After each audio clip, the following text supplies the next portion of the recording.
Hey, what's up? It's the Fit Gear Hunter up for week 1 of Whoop versus the Open. So everything on this channel and the website associated with it is to track devices for the purpose of CrossFit training and high-intensity interval training. And CrossFit obviously has recently announced that Whoop is the official wearable of the CrossFit community. So what we've started, and this is week 1 in that series, is to test and track the Whoop device from an optical heart rate accuracy standpoint. So as we always talk about, everything in CrossFit depends on the ability to keep up with the peak zones, the highest levels of strain and impact on your body from a CrossFit workout or high intensity interval workout. And so that's what we're getting into tonight is week 1 when tracking it on the wrist. It's started my week 2 on the forearm. Up next in the series of reviews is going to be the Polar Verity Sense and some other devices down the line. So if you like this video, please give it a thumbs up and please consider subscribing for more. So what did we do this week? So like I said in the introduction to this whole series is we're going to test Whoop against the Open, the biggest CrossFit sort of playground and format against the workouts that are released and 5 other workouts. So every week we're going to track the device in a different part. So this week was on the wrist. This coming week that we're starting now is on the forearm, and then we'll track it on the bicep to see how it keeps up with the accuracy at the intensity levels. So every week we're going to do 1 open workout and 5 other workouts to give it a full test and do an analytical evaluation. And we're going to track it to see how it compares to the average heart rate in the higher levels. So we're basically cutting off the bottom 100 beats per minute, and we're just going to track the accuracy of 100 and up.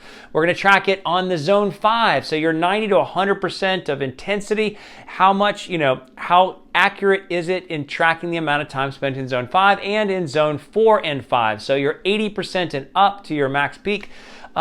Tracking it to see how accurate it is at the top levels. And we're going to give a different weighting. So the zone 5 is going to have 50%, the zone 4 and 5 is going to have 33.6% or 33.3%, and the average heart rate is going to have 16.7 because that's not as hard to get right. So with that, let's dive in and see what the stats tell us for week 1 of Whoop versus the Open.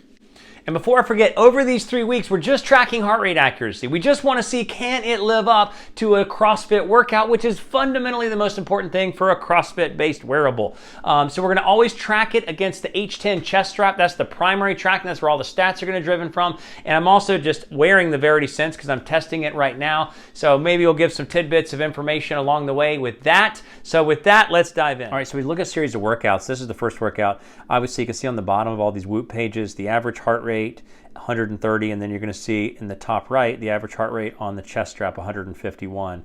We're going to look, I'm not going to get into all the specifics, the analytics, but you can look at just the chest strap itself just on this first workout, peaking out in the red zone for the majority of the second half versus doing nothing. You can see if you look right across, it's about 150 beats per minute. It's actually right in the 130 beat per minute range. So way off on the first one.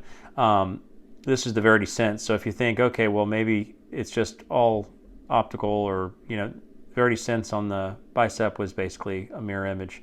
We'll have more to come on that. So 148, but look at the picture of the heart rate graph, 149. So that was the one accurate workout that we had, and it looks similarly. We're going to again look at all the heart rate graphs side by side at the end. So 132 average, 149 average. So missing a considerable amount, and the picture looks very different. 149 average, 168 beat per minute average. Again, just incredibly missing the top parts of the most intense versions of the training. 15 minutes in the red zone.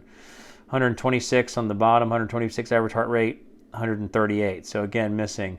And the average heart rate usually is a lot more accurate on some of these devices. So if you look at the pictures and how the pictures look, and you look at the graph, so that's workout 1 versus the true workout. So again, just missing the whole second half. Workout 2 looks more like it. So that was the one that actually was relatively resembled at least. Look at this one, 150 is the top line. And most all of it was 158 plus in the red zone. So you're not even cracking the 150 line here. Here, failed on the first part, 150 on the average, and then catches up at the end in the 170s. And the workout itself just spent the whole time in that northern range. this was a total mess, just averaging right across the middle, just missing it completely. Looks like a big jumbled mess versus the workout. Now the workout had its own jumbled mess because there was lifting and shorter.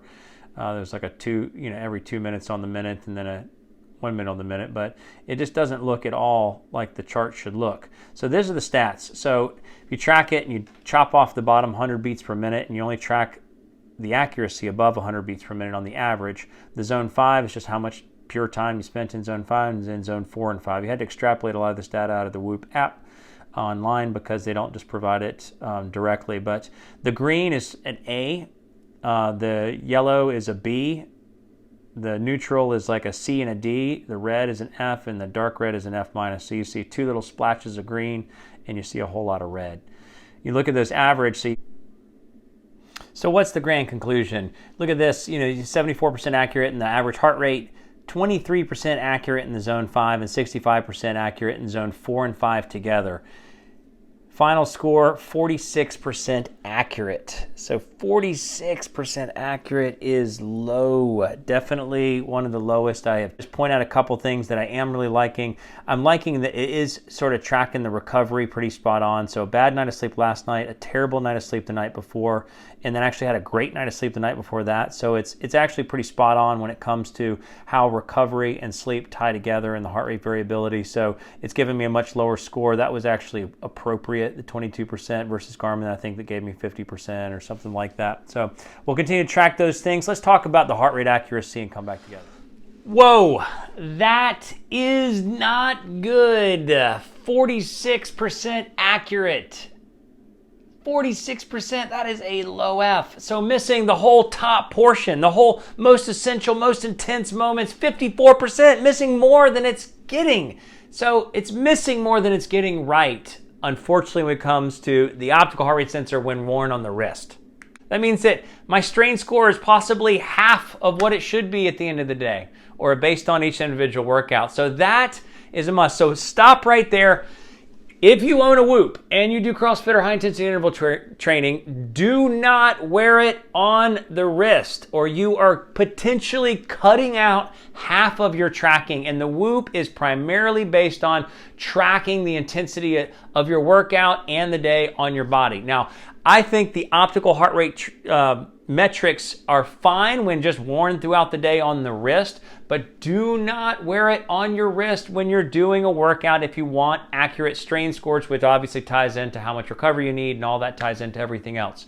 So big F score on that one. One of the not great ones that I've tested, honestly. And so, you look at how it tested in the zone 5, that's one of the lowest scores. 23% of capturing zone 5, 65% of capturing zone 4 and 5. So it's just sort of doing mediocre there. And then 74% or something like that in tracking the average heart rate, which is the easiest in some ways to do. So what do we have to see here? Now, I've done one workout on the forearm and it is better already. So let it be said, don't wear it on the wrist, wear it somewhere else if you're gonna do it and you wanna use it for CrossFit, but it still begs the question, is Whoop the wearable of CrossFit in the real world? So we'll get into that over the next couple of weeks. We track it on the forearm and on the bicep, and then I'm going to come back and do a major review of the Whoop overall when just looking at its stats and all the information, how it compares to Garmin and Polar and other devices on the market. So with that, stay tuned, Fit Gear Hunter. Thanks so much for watching. Get those snatches and those burpee box jump overs going strong in the coming 5 days.